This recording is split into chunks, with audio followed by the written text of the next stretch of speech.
disruptions will come, hardships will come. You have to allow for them. Welcome to Ultra Habits. Here, we go under the hood with our guests to unpack the minutia and to understand what processes and systems they engage or research that result in ultra-enhanced living.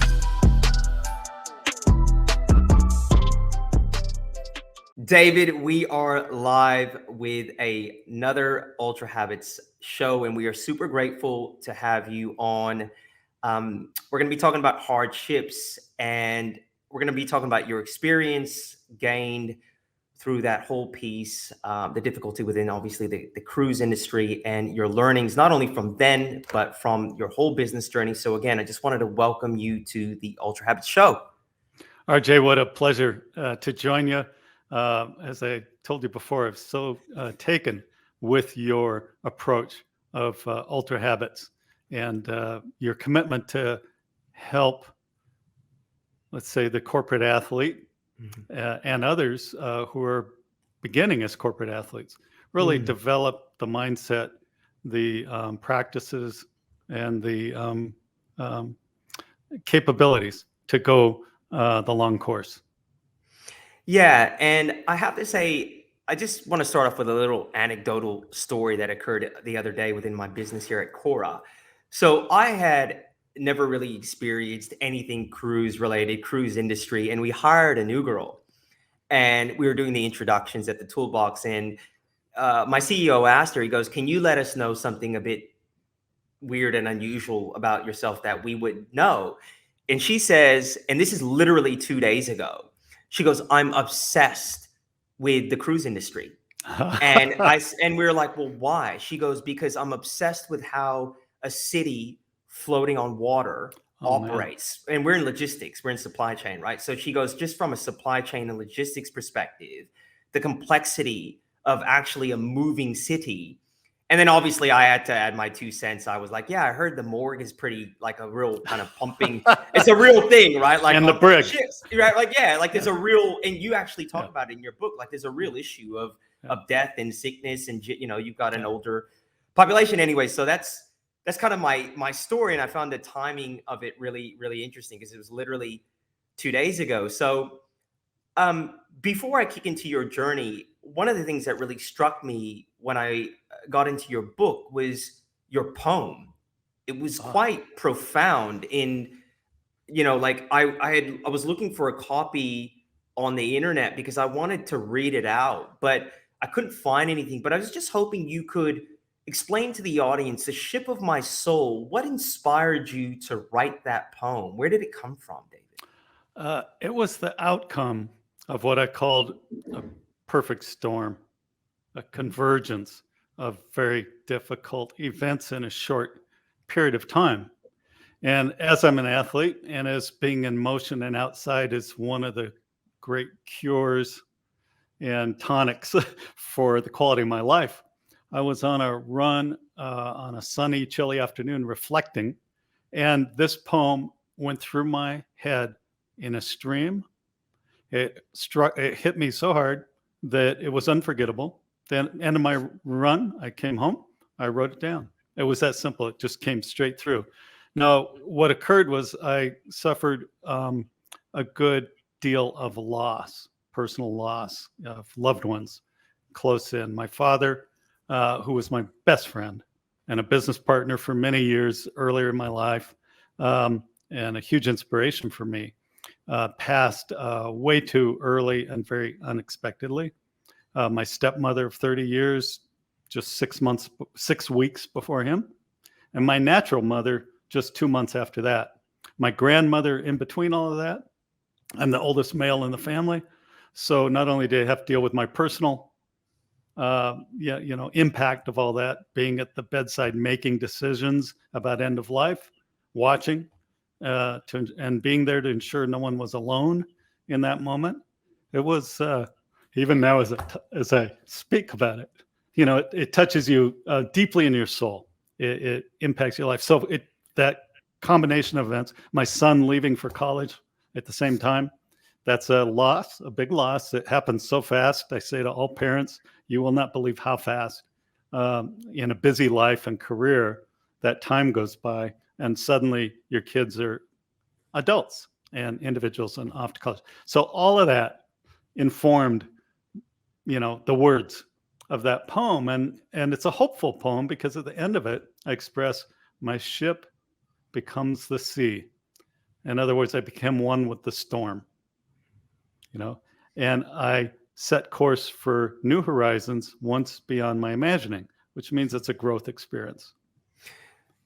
Important stuff. So I want to unpack that because, I was having this conversation last Friday that it's my belief that how an individual derives meaning from a tough situation is very critical in how we then turn that situation into a force of good. Yes. What's your view on that? Like, how did you take that? And obviously you expressed that in the poem, but what were the mechanics is how you took all that? Because that's quite profound in terms of the challenge and the emotional toll. How did you interpret that looking back in terms of the meaning, and how did you then use that as a force to move forward versus getting bogged down in the pain?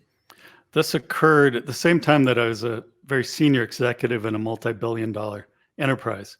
No room for these kinds of impacts. When you're running 110%, it's a life lesson. When you're running 110%, you have no capacity. You have no capacity for the unexpected.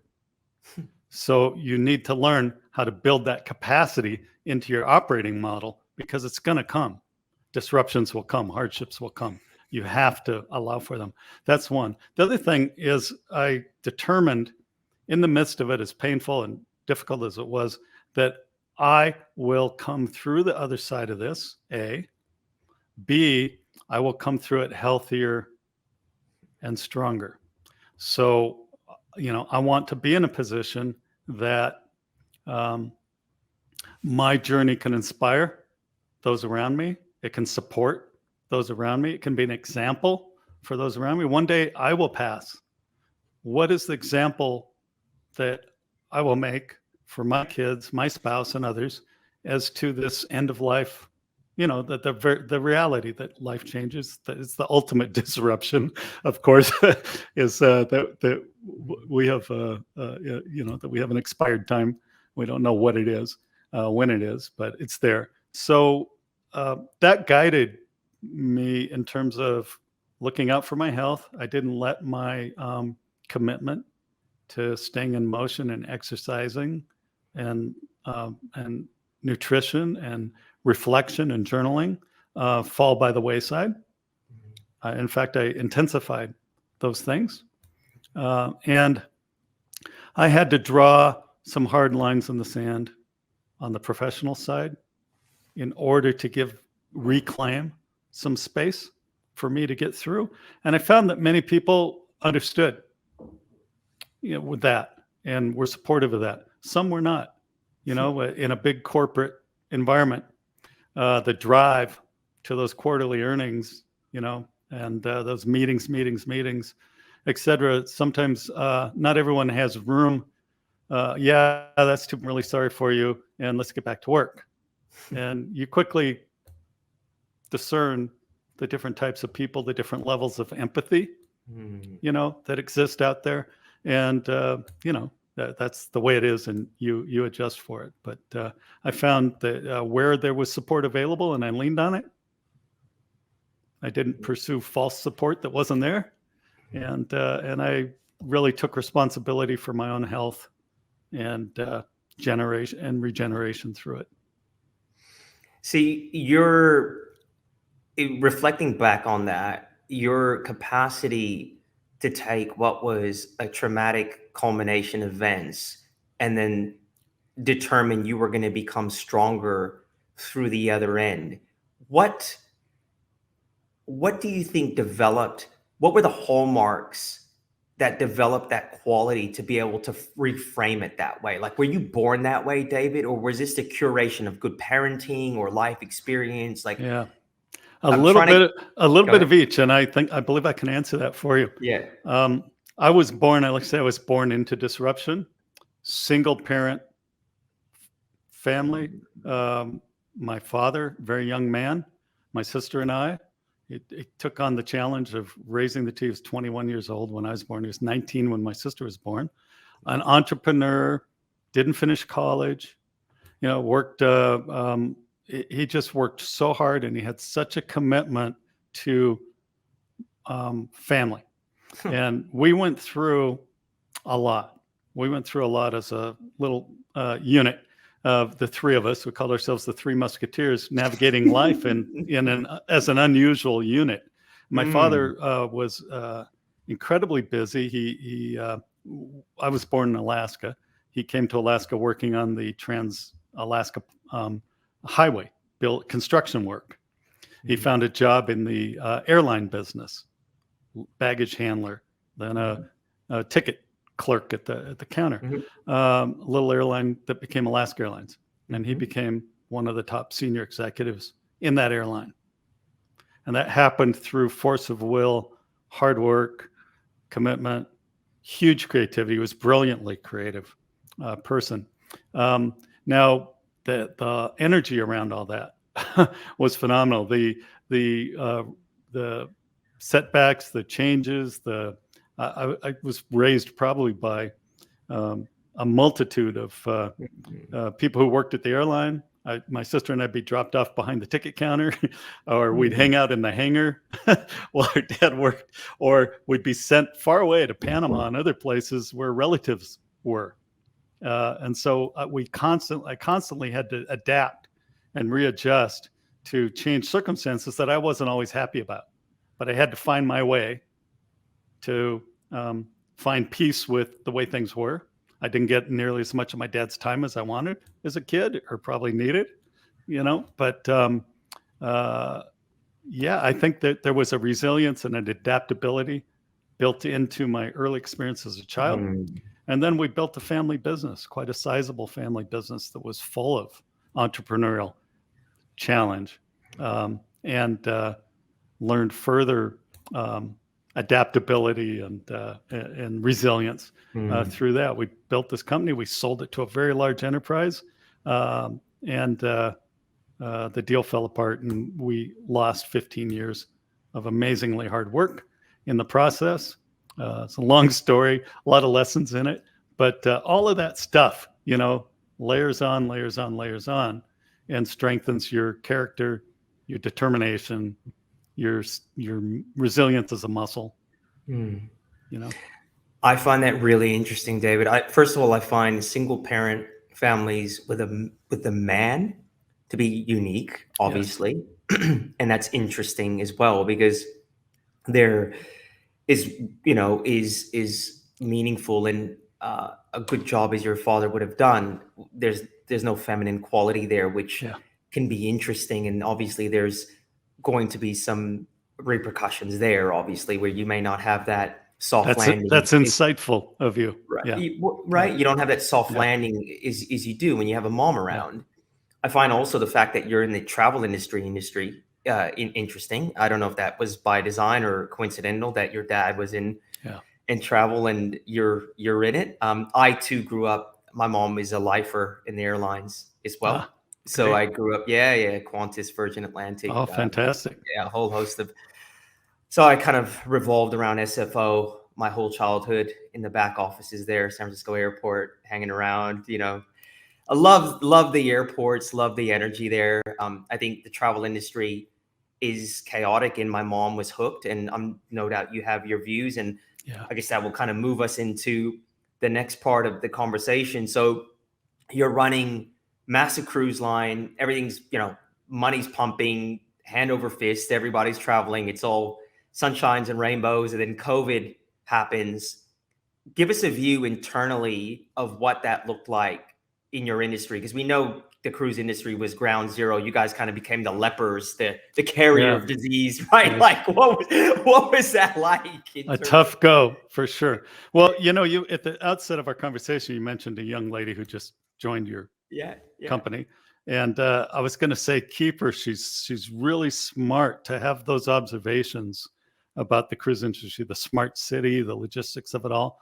Yeah. That's really smart because for most, looking at the cruise industry externally, how romantic, beautiful white ships, gorgeous Yeah. sand beaches, Yeah, right. the ports of the world. How fantastic an escape, get away, great, and that's all true of the cruise industry. It's why it's the highest satisfaction vacation on earth. It simply is. But the cruise industry really is one of the toughest operating businesses and most capital intensive businesses on earth.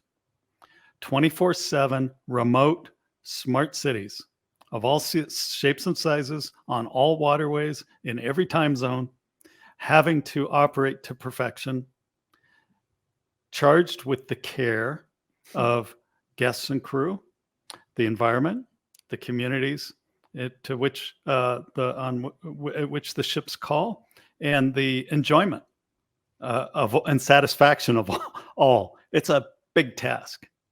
The industry also, because of its breadth, its footprint worldwide, and its unique nature, is subject to all type of disruption: economic,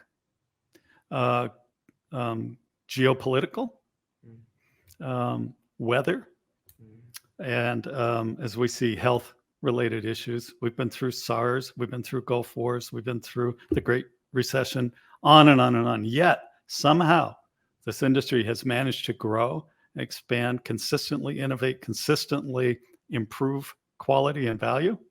And that's not by accident.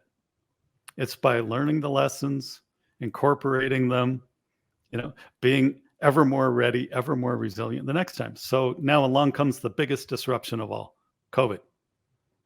And of course, a couple of cruise ships were some of the earliest, as you said, ground zeros. That one of the unique things about cruise ships is they are so health forward that their ability to recognize illness,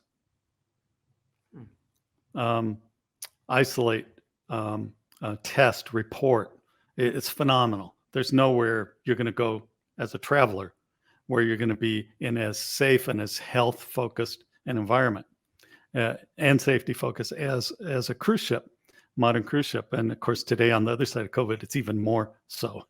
But so that's why, because of their ability to isolate and report, they become the news. We see this over and over again. You pass through an airport with COVID, no one will ever be reporting about that airport. Stay in a hotel and you have COVID, for 3 days and leave. No one, hotel won't know. No one will know. The cruise lines, the second someone is ill, has symptoms, it's reported, it's recorded, it's, and the like, and it's public information with all the global health organizations. So it becomes a focus. And that's okay. It's okay because ultimately, I argue cruise lines are the beacons of health, and they will be even more so in the future of travel. The protocols around health, around environment, around green sustainability, unbelievable. It's a huge story all by itself. So you have an industry quite resilient, quite experienced, hit with the biggest impact of all, and more determined than ever to draw on past lessons to get through this big event. I mean, let's face it, $30 billion collectively had to be raised to hold it all together, not operating, but to retain vessels, employees, support partners in the business around the world, invest in new health tech and protocols. Amazing, just amazing. And now, of course, we see by summer, by the end of July, 100% of the cruise fleet will be up and running very consistently, delivering full and delivering that great vacation that is pent up for 2 years. People, wanting to get back to experiencing. At the same time, I think 22 new ships, $12 billion of new investment, beds for 2 million passengers a year enter the stream of the industry in 22 alone. The growth continues. It's not like you can turn off the delivery of new ships. They're coming out of shipyards. They're multi-year projects. Wow, what a task to go into pause, to hold it all together, to restart in stages, and to absorb new capacity. Amazing industry. One of the things you said in the book, and I would agree, is that your industry, the lessons that can be learned in disruption within your industry, unlike tech, right? Like tech disruption is different in a sense because you could be more agile, and your time frames are different, your risks are different. But with such heavy capex, long-term projects, the geopolitical element, the global element, the health, and like all these things coming together, as you just explained, the lessons that can be taken out of the disruption in your industry can really be applied across the main. And I would agree with that. Like I totally agree with that. So you come out of this kind of chaos. You're in the chaos of COVID. Executives are trying to hold it together. And where and how did you get the idea to then take these lessons and put it in a framework? Like, how did that fall upon you? So I'm a journaler. I keep a journal. I have behind me in the closet a stack of representing over 30 years of personal handwritten journals. And those journals cover my personal life, my career life, my professional business life. It's all in there. It's a way that I process, and it's a way that I gain insight and think forward. I think backwards, I think deeply, and I think forward in the process of my writing. So when I have been thinking about this book for quite some time, Hardships, I had selected that name quite some years ago. I just hadn't had the inspiration to write it. COVID happened, and a number of people said to me, if ever there was a time for your message, it is now. And I thought on that, and I went back and looked at my journals, and I thought, I have much of this book. I have the stories of 9/11 and Gulf War and SARS and, and my own personal, because I wrote the book to, Hardships, Navigating Disruption in Your Company, Career, and Life. Because of my experience and reflecting on my writings, rarely was there disruption that didn't impact all three. So I wanted to make sure the book spoke broadly and had tools and insights that would, cut across. I had a lot of colleagues whose lives and careers were badly disrupted by this event. So I'd had those disruptions in my career as an entrepreneur and otherwise. So what were some lessons? So I tried to relate all the way across in each of my protocols, give 3 levels of, example and insight. So that was it. It was, I felt like it almost wrote itself, given I had a combination of content, I had inspiration and passion, and I had current events. There was something you wrote, and we're going to step into the 6 protocols, but there was something you wrote that was quite pivotal, I think. You said, most execs had a view of the future returning to as is. You had a view of the consumer of the future being different. And you kind of knew that buyer behavior in the landscape would shift. And I think that's very poignant. And I think that could be taken to all industries and all walks of life. I think that people tend to have a view of things going back to the way they were in their personal life as well as business. But Yes. I think having the wisdom and courage to know that you're going to step into a new future and being planned and intentional about that is a competitive advantage, right? So It's true. I here's how I think about disruption. One, it's the norm, not the exception. We fight hard against change and against being disrupted. We want to prevent it from happening. But guess what? It's happening and with greater frequency, greater scale, greater impact than ever before. It's almost a constant now, given I think mainly the impact of two things: the global connectedness that we now have, and technology enablement. I think those two things are driving it like crazy. So I think it's the norm. Now, with disruption, I think no matter the severity comes opportunity. That's my observation. Always, always, always on the other side of disruption emerge new opportunity. Okay. So what do we do in disruption? We need to lift up our head. We need to look around that corner. We need to see what the future is bringing towards us in terms of opportunity. Grab a hold of those things and let those help pull you up to what I call the next normal. Partner with the future. Let go of the past. Let go of the past. Partner with the future. It's one of the what do you want to say? The most frictionless things you can do. There's a lot of things. I'll invest in this. I'll build that. I'll change that. Guess what? The future and the energy of that future is there to pull you forward. So grab it. Grab a hold of it. So that's one. The second observation I would say is that one of the key outcomes of disruption is radical innovation. We always see innovation that matches the disruption. Okay, things need to change. We have How did we end up with vaccines produced and delivered to the market in a year when I think the previous record, the average is 10 years. The previous record was like mumps for 4 years. Radical innovation. Okay, and in health tech, in work at home tech, and there's just that's a response to the disruption. How do we go on? We need to science the crap out of this. We'll go this way, and that's so I always say embrace innovation. It's the accelerant to the next normal. Innovation is the accelerant to the next normal. The other thing that I would observe is this: deep codependence. We're all in this together. We're only going to get through it by working together.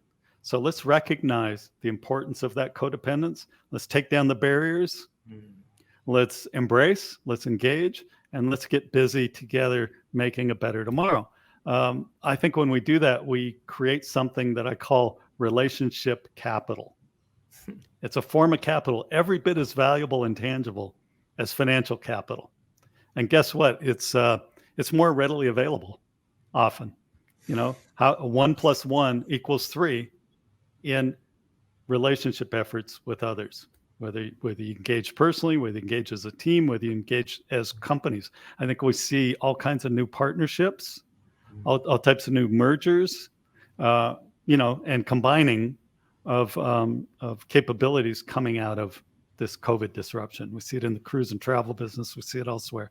And lastly, I would say there is something you have to get through, and it's compelling purpose. Compelling purpose. A purpose that is bigger than you, that aligns the interests within your organization and externally to aim everyone's efforts at accomplishing a goal, doing something good, moving forward. I like to use the example of, and you'll like this, endurance swimmer. You may know of him, Louis Pugh. He's the UN patron of the oceans. Louis believes that climate change risk to our oceans is extreme and at a critical point, particularly our polar regions. No ice, no life is what he says. Now, what does he do about that belief?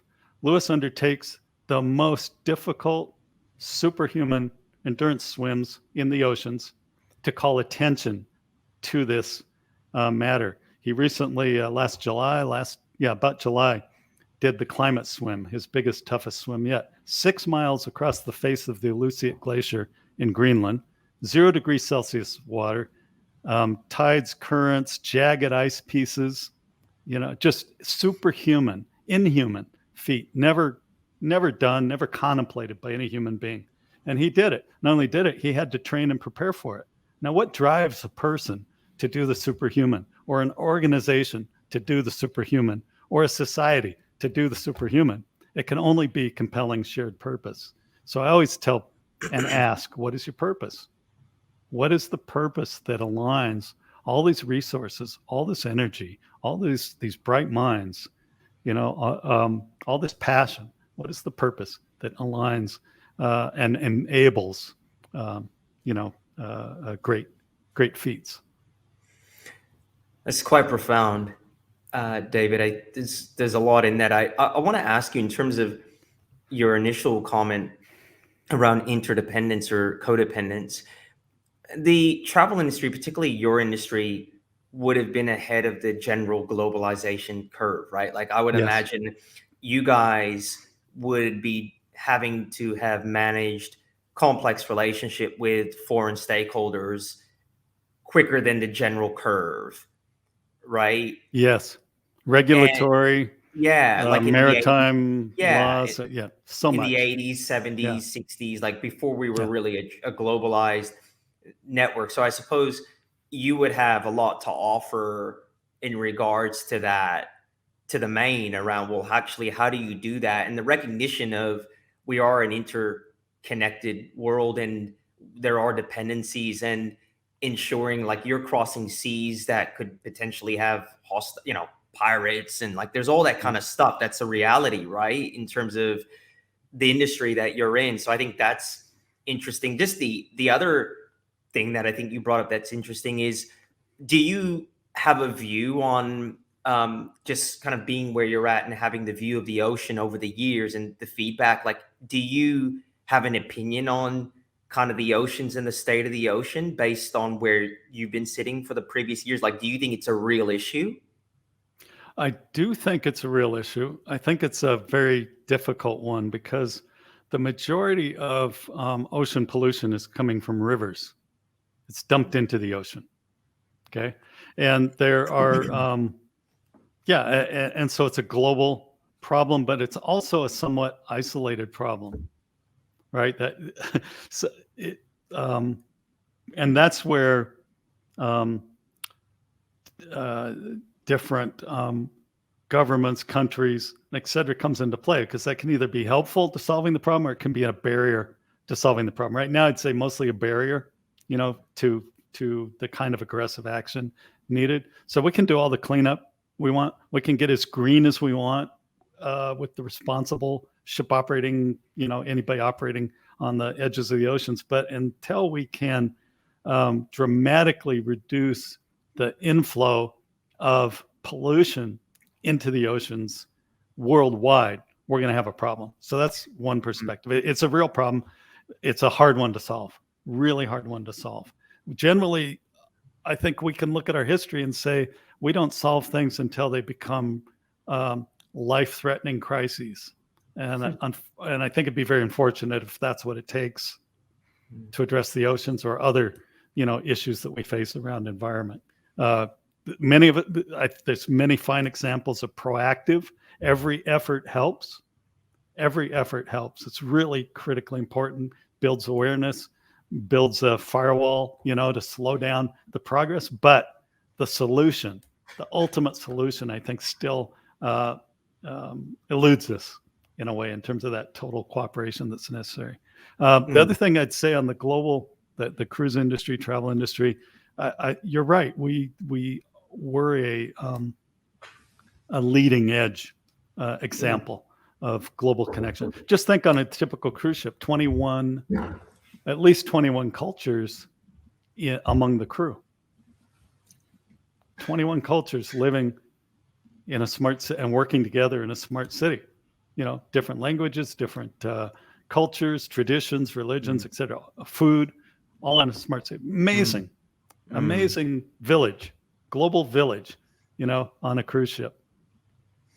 One of my running partners, she's a doctor from South Africa. She was a doctor on cruise ships, and she loved it. She'd get off and run and dock. And there was actually a very good ultra runner who, I forget his name. He he trained on a treadmill before he did his first ultra, and he ended up beating the champion. Like, it was, there seems to be a lot of ultra runners that I think because they're global citizens and they like to get around and like to run in different environments. And I'm going to pivot the conversation to your protocols. I think it's important to dive into that, the 6 protocols for survival, stability, and success. And they're very, very good. So the first one is know your waypoint. Can you briefly unpack that, David? I'd love to. This is, they're in the order they are for a reason. These are absolutely, in my view, the order of these 6 important protocols. The first one, know your waypoint, is really at its core, the truth. What is the truth?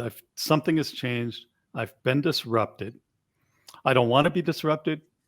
I want things to get back to the way they were right away. Everybody around me wants me to make things the way they were. No one wants to tell me the truth. What is the truth? I can't make good decisions unless I know the truth. Where am I? What just happened? What's its impact? I'm no longer on the course that I was on.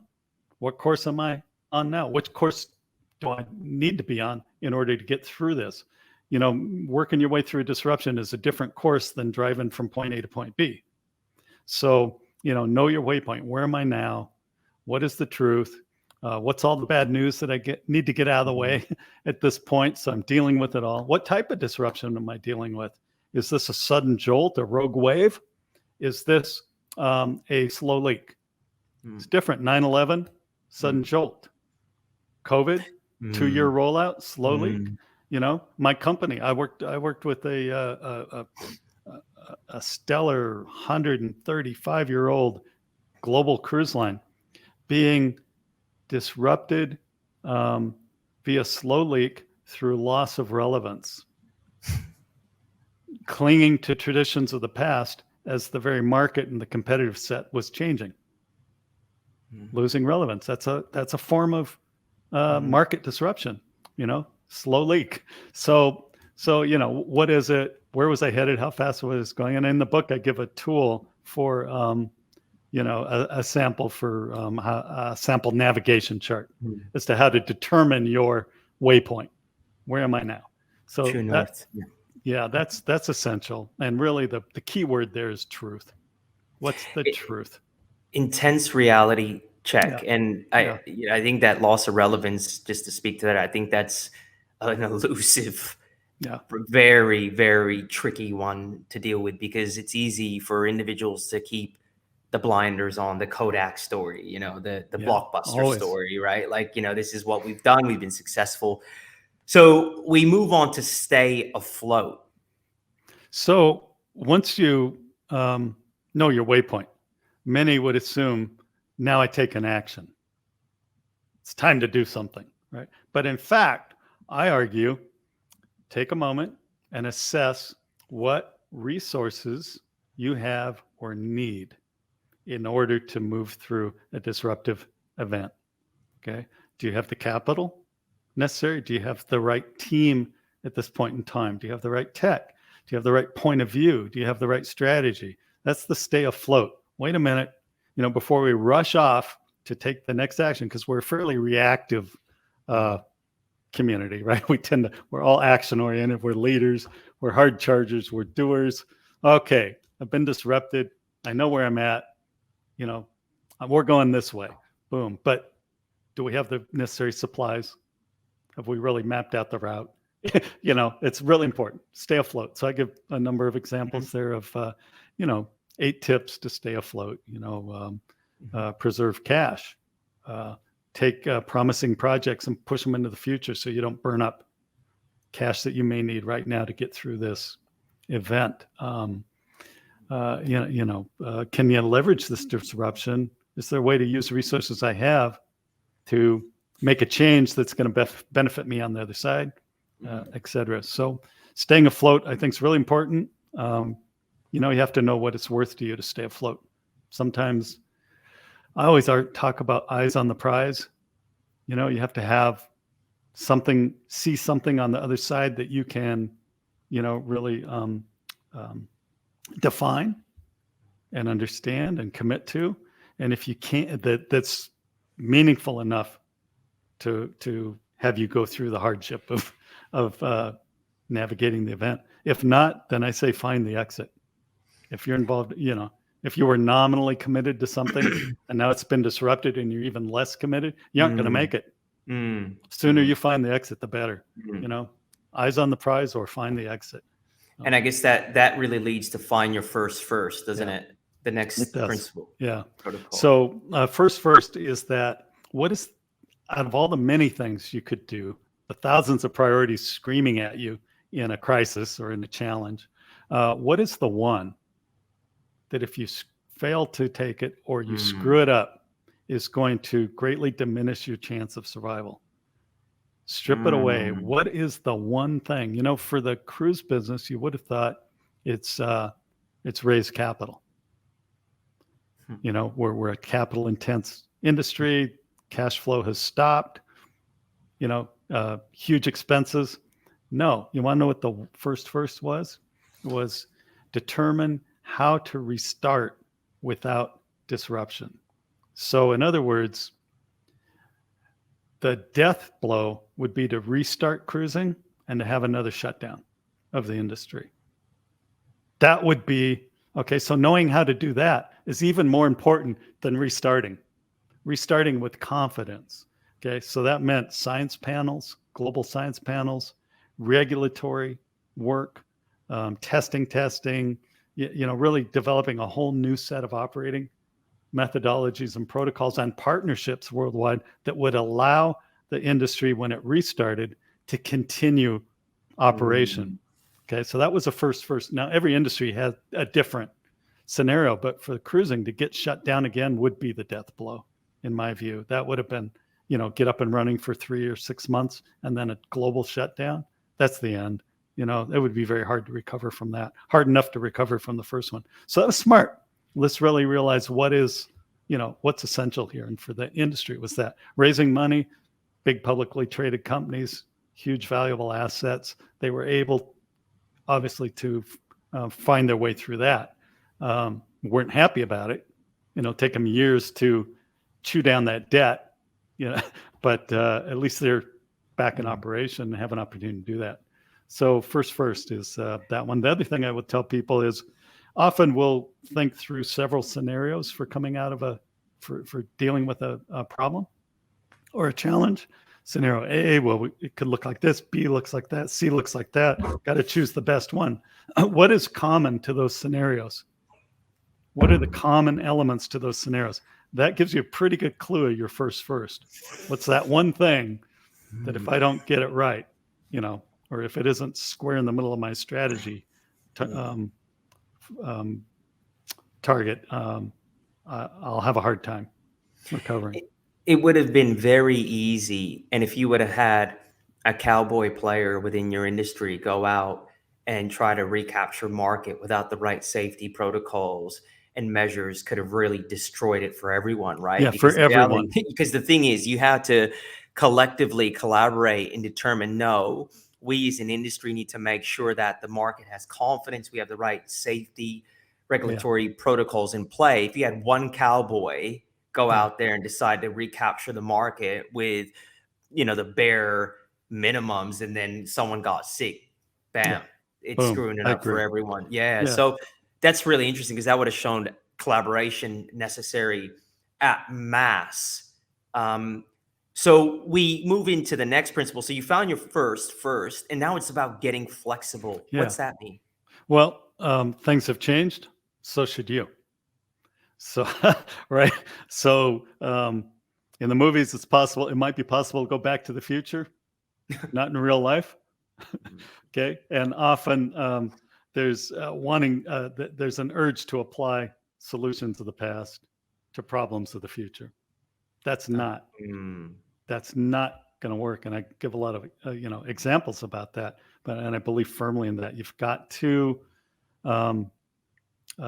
open your mind, open the aperture, look at other industries, look at other competitors, what's happening, what's working, how do I bring that into my efforts and my activity, not just head down, Um, Mhm. you know, I use the term throw out the old playbook. Right? Throw out that playbook. You need a new playbook. You need some new runs, some new, some new plays. You got to partner with the future. Yeah, you gotta get flex. And next step is you become collision proof. Yeah, 3 points, quick points to that. Number one, it's really important to develop the adaptability, the survival muscle. So each time you go through a disruption, you go through all types of them all the time, over time. So why not be a student of disruption? Why not do postmortems? What worked for us? What didn't? What did we do right? What did we do wrong? What were we too slow getting to? What did we, get out of the gate too fast on? Too cowboyish, and incorporate that into your culture, your learning, your training, your business model. So that's part of it. Become more resilient intentionally over time based on the events of the past, lessons of the events of the past. Secondly, and this is really important. You grew up in the airline business, so you'll know an incident response plan. There isn't an airplane that operates that isn't operating under an incident response plan. The company behind it, the governmental agencies behind that, there's an incident response plan. Everything is done to prevent the worst from happening, but when it does happen, there is a plan that exists for the purpose of enabling immediate action of the right type. Everybody knows where to be, what their role is, what the goals and objectives are, what the resources available are, who's where, who is the incident team that goes to a site in the event of an unfortunate event, who is the headquarters team, what's the command and control, how does communication work when communication's been disrupted, the whole thing. There's an incident response plan, training, and those incident response plans are continuously upgraded based on learnings from the past. So have an incident response plan. In our lives, we have one. Often we will have a will, or we will have a health directive. But you know what? Life, I like to say, is about the living, not the dying. So do you have an incident response plan? Should you have a financial setback, an unexpected financial setback? Do you have an incident response plan should you fall ill and have a impact on your normal daily life? Who is part of that plan, and what do they need to know? Who are your lawyers, your healthcare providers, your spouse, your kids, your best friends, your support system? Do they know what your plan is for dealing with challenges in your own life? I think it's worth sitting down thinking that through. I agree. And then companies, of course, should all have incident response plans to try to envision what are the things that could be most impactful to us, and if should that occur, what do we do? How, are we prepared to respond responsibly and effectively to it? And the last part of that is risk mitigation. Identify the risks. Do all that you can to mitigate the odds of those risks occurring in your case. It's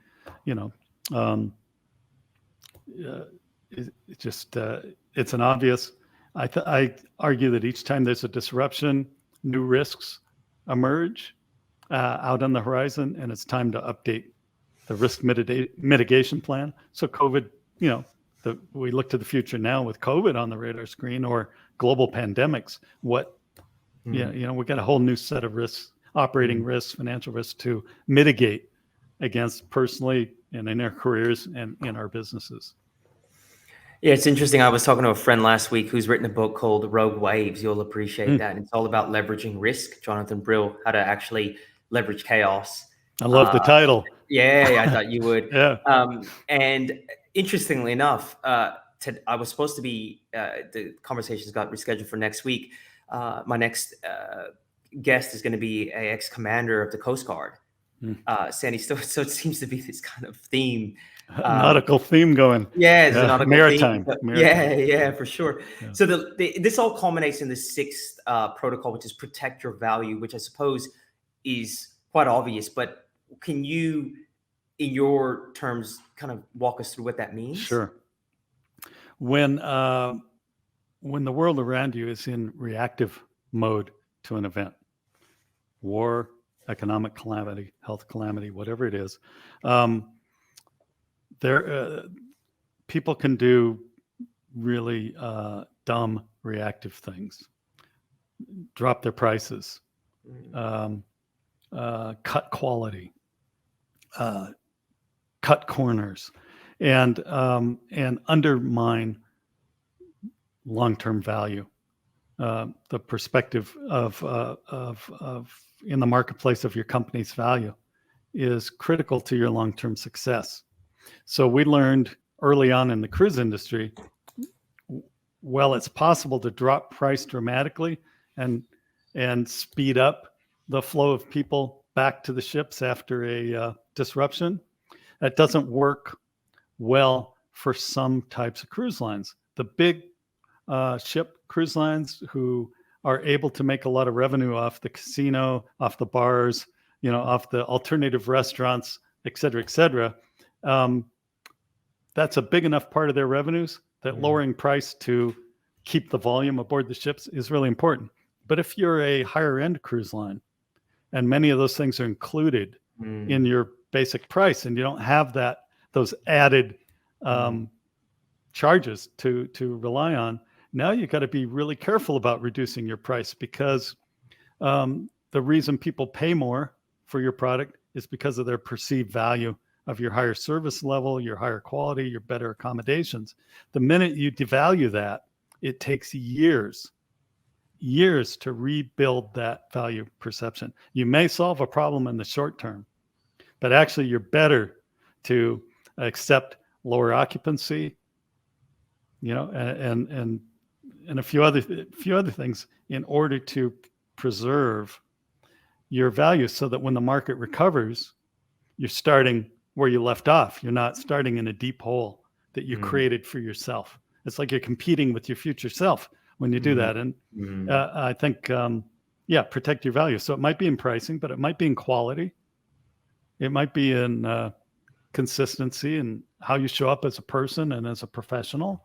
I think in my book about the example of, the work at home, the in-between jobs. I've always made myself available to colleagues. How can I help? Tell me what you're up to. What do you want to do next? If I know of someone or I have an idea for you, I will be glad to make that connection. I've been shocked, frankly, at times the way those professionals have shown up for a conversation with me. Okay. Protect your value. Show up as a player.